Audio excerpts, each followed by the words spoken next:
Hey guys, it's me. Welcome to my channel, and today we're going to be reading the Bible, specifically Genesis chapters 6 through 9. This is the story of Noah and the Ark. So let's dive right into it. All right, so the first thing we need to understand here is that the world back then was filled with violence and corruption. I mean, just look at this guy. But God saw that the people were really struggling and he wanted to help them. So he gave them a big project, building an ark, which was basically like a giant boat. And this ark was huge. It was 300 cubits long, 50 cubits wide, and 30 cubits high, which is about 450 feet long, 75 feet wide, and 45 feet tall.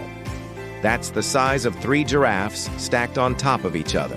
And God told Noah to build it out of gopher wood and coat it with pitch. And then God said, "You and your family and some animals are going to get on the ark because I'm going to flood the earth." And Noah, a man of faith, obeyed God and began building the ark. As he worked, he warned the people, "Turn from your wickedness, seek God and be saved."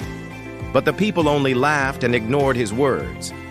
And when the flood came, only Noah and his family, who trusted God, were safe within the ark. Noah did everything exactly as God told him. Now, before we go any further, let's take a moment to appreciate the fact that the main character in this story is a dude who built a boat for God. Like, imagine telling your friends, "Hey, God talked to me and told me to build a giant boat because he's going to flood the earth." They would have committed him to an insane asylum, but Noah didn't question it. He just did it, and that's what it means to have faith. Okay?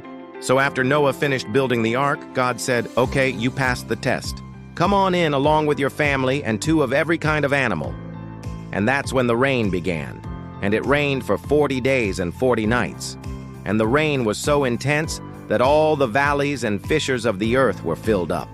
And every mountain peak was submerged under 15 cubits of water, which is about 22 feet of water.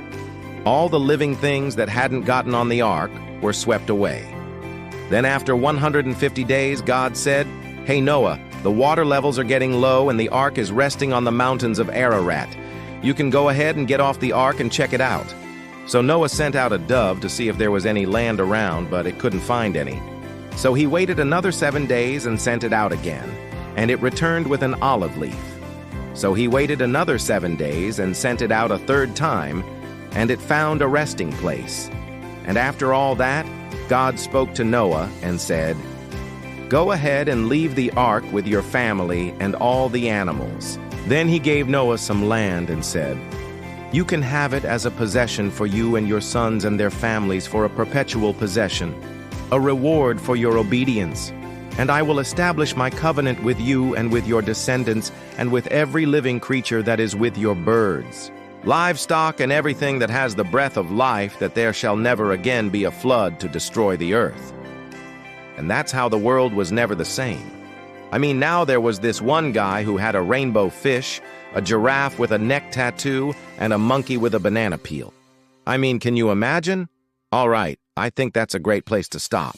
If you enjoyed this video, please make sure to click the like button below and subscribe. And I also want to say thank you to all my patrons for helping to make these videos possible. Your support really does mean a lot to me. And if you want to see your name at the end of videos like this one, then you too can support me by clicking the link in the description. So thank you guys so much for watching, and I'll see you next time. Peace.